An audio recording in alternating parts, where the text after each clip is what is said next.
तो ही न करना बसेरा, पग बढ़ाओ न जाए अंधेरा, पग बढ़ाओ न जाए अंधेरा, पग बढ़ाओ न जाए अंधेरा। प्रेम नगर बहुत कठिन है, बहुत कठिन है डगर पनघट के भैया। हाँ, तो ये प्रेम ग्रंथ है श्रीमद् भागवत महापुराण, और ऐसे दिव्य कथा को श्रवण करने से जन्म जन्मांतर की व्यथा नष्ट हो जाती है।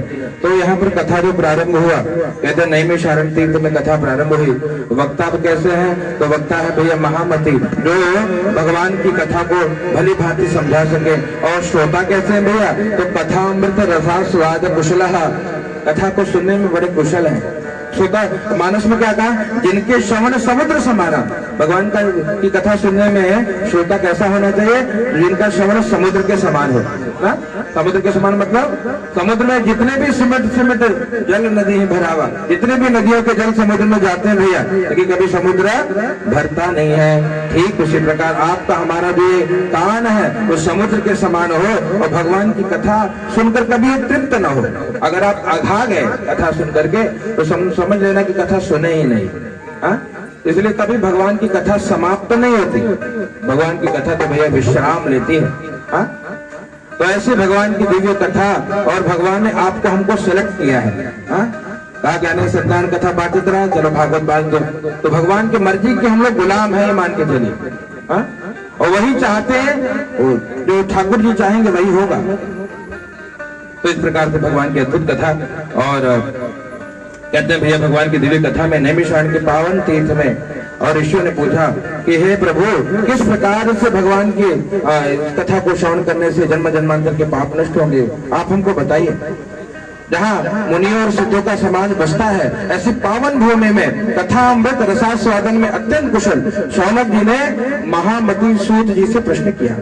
शौनक जी पूछते हैं सूत जी महाराज से, अज्ञान ध्वांत विध्वंस कोटि सूर्य समप्रभ, श्रोताख्याहि कथा सारं मम कर्ण रसायन।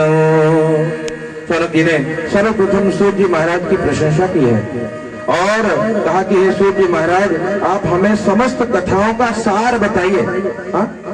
समस्त कथाओं का सार बताइए। और भाव से उनसे प्रार्थना करके कहते हैं, कुछ प्रश्न पूछते हैं। ये सूत जी महाराज, विवेकम कथम वर्धते, विवेक की वृद्धि कैसे होती है? विवेक आखिर होता क्या है और बढ़ेगा कैसे? विवेक क्या होता है? कहा भैया, जो सही और गलत की पहचान करने वाली हमारी निश्चयात्मिका बुद्धि है, उसी को विवेक कहते हैं। और विवेक बढ़ेगा कैसे? मतलब हम सही गलत की पहचान कैसे कर पाए। और कहा वैष्णव जन जो है माया मोह से बचते कैसे है? क्यों? क्योंकि माया महा ठगिनी में जानी, माया ने किसी को नहीं छोड़ा भैया। संत इसलिए बार बार कहते हैं कि भगवान हमको अपनी माया से बचाइए। त्वन्माया मोहिता सर्वे ब्रह्माद्यास्त्रिदिवौकसा। तो ये कहते हैं, ये स्कंद पुराण में भगवान को कहते हैं क्या? तन्माया मोहिता सर्वे ब्रह्माद्यास्त्रिदिवौकसः न जानन्ति गुणान् रूपम किमाश्चर्यमिदं प्रभो। हे भगवान, आपकी माया से ब्रह्मा आदि देवता भी मोहित हो जाते हैं, तो हम आपको कैसे जान पाएंगे? हम तो मूढ़ है। तो वैष्णव जन कैसे माया मोह से बचते हैं, हमको बताइए। और कहते हैं भैया, इस घोर कलिकाल में आसुरी स्वभाव को प्राप्त कर चुके जो मनुष्य है, उनकी शुद्धि कैसे होती है? इनका स्वभाव ही आसुरी है। कुछ लोग होते हैं ना, हमारे कहते हैं वो जो लातों के भूत है, वो बातों से नहीं समझते, उनको कितना समझाओ वो उनका स्वभाव ही आसुरी हो गया, तो आपकी बात सुनने वाले नहीं है। फिर वो ऐसे ग्रंथों को नष्ट करेंगे, योग को नष्ट करेंगे, यज्ञ को नष्ट करेंगे। कहा वो राक्षस लोग तो कहीं गए नहीं है, इसी कलिकाल में मिलेंगे जो ग्रंथों को फाड़ रहे हैं, उनको राक्षस ही मान के चलिए, वो जीते जी मुर्दा है। और भगवान ने उनकी बुद्धि को शुद्ध करे, यही माता से प्रार्थना कि कहा याद रखना, अगर आपकी हमारी बुद्धि शुद्ध होगी तब जाकर के हमको हर जगह सर्वत्र शुद्ध दर्शन होगा।